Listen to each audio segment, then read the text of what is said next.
kinapakulay natin. Ayan na siya guys, tinitingnan ko siya sa ilalim ng ilaw. Okay na. Hello guys, kumusta pong lahat? Ngayon guys, magtitimpla po ako ng Chrysler. Ito guys, minamanual ko lang para naman makapagbigay ako ng idea doon sa mga baguhan guys. Itong kulay na to guys, pag tinitingnan mo sa araw, masyado pong magaspang yung metallic na malinaw, parang maraming powder po. Ito guys, para siyang maraming special color, kaya yung nilagyan ko siya guys, tinimang ko lang yung special color guys kasi iba po yung presyo nun, kailangan po itimbangin po yung presyo nun. Pero itong mga minamanual ko lang guys.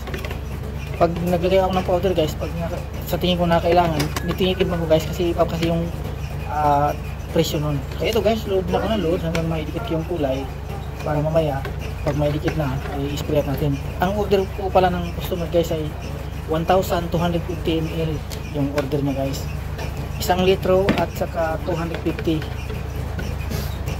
kaya 1,250 ml. Ito guys, load na nga unang load hanggang maidikit yung kulay guys para naman maibigay natin na maganda sa customer. Chrysler siya guys.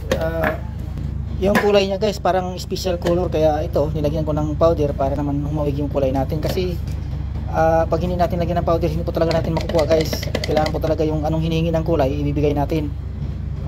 Yan guys, tuloy-tuloy lang. Nilagyan ko na siya ng ilaw para kung sakaling okay na i-spray out natin guys kung okay na ba. Ayan guys, unang spray out natin, titingnan natin guys kasi hindi po kasi natin makikita pag hindi natin i-spray out guys. Ayan guys, i-spray ko na pero hindi ko natin kinuha ng video kasi mahulog yung camera ko. Ayan guys, malayo pa siya. Kaya ito, lagay pa ako na lagay guys.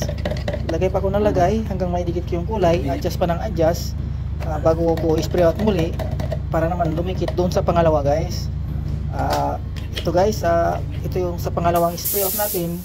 Makita natin maya maya lamang kung okay na ba kulay natin o hindi pa. Pero kung hindi pa guys, adjust natin ulit. Ayan guys, kulang pa ako guys.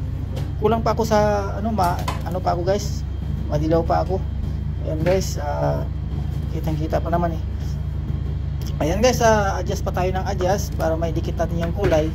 Hindi talaga pwede guys na hindi natin dikit yung kulay guys kasi masilat po yung customer na yan.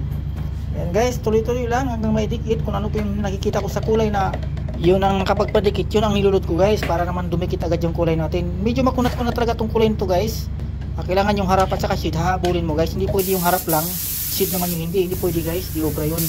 Kailangan yung parehas guys, harap at saka shade, parehas mo kukunin para naman yung kulay natin may bigay natin maganda. Ayun na siya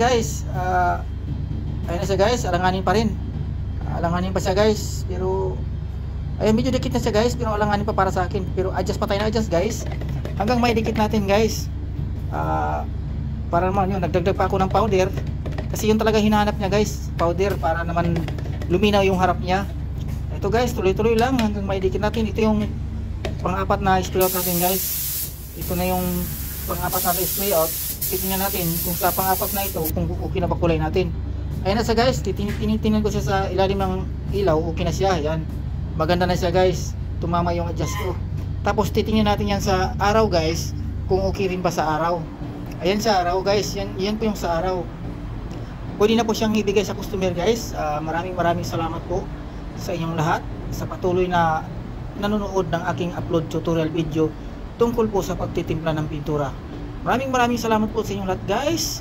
Sa manpanig man po kayo ng mundo, magandang umaga, magandang tanghali, magandang gabi po sa inyong lahat.